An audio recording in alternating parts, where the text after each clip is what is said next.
and what I believe Angola.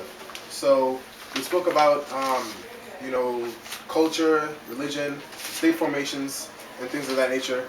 And this presentation is more so I'm framing it around how can we understand materially um, why Africa is in the condition that it's in today. How did it get in that condition?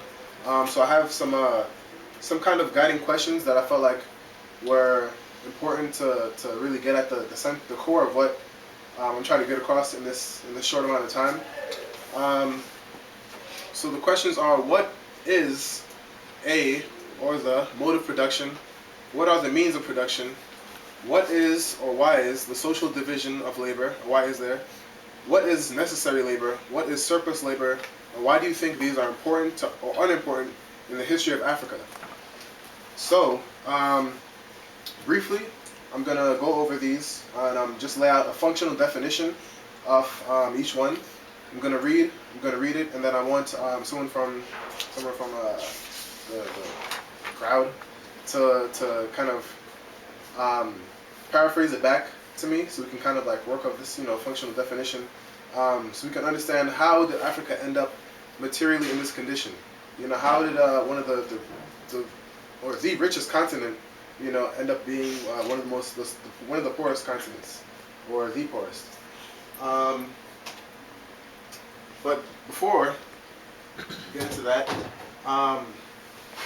there is a short 5-minute video that really.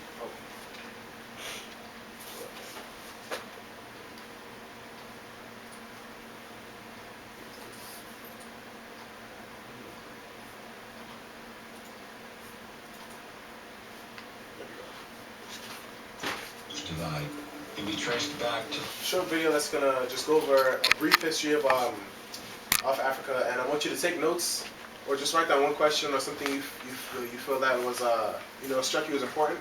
Then we're gonna reconvene, share, and then we'll get into the late 1800s, during what was called by the imperial European powers the scramble for Africa. Colonization was motivated by the European hunger for African resources. The subsequent exploitation of the African people and the uprooting of their spiritual values by Christian missionaries would leave a permanent European stamp on the continent.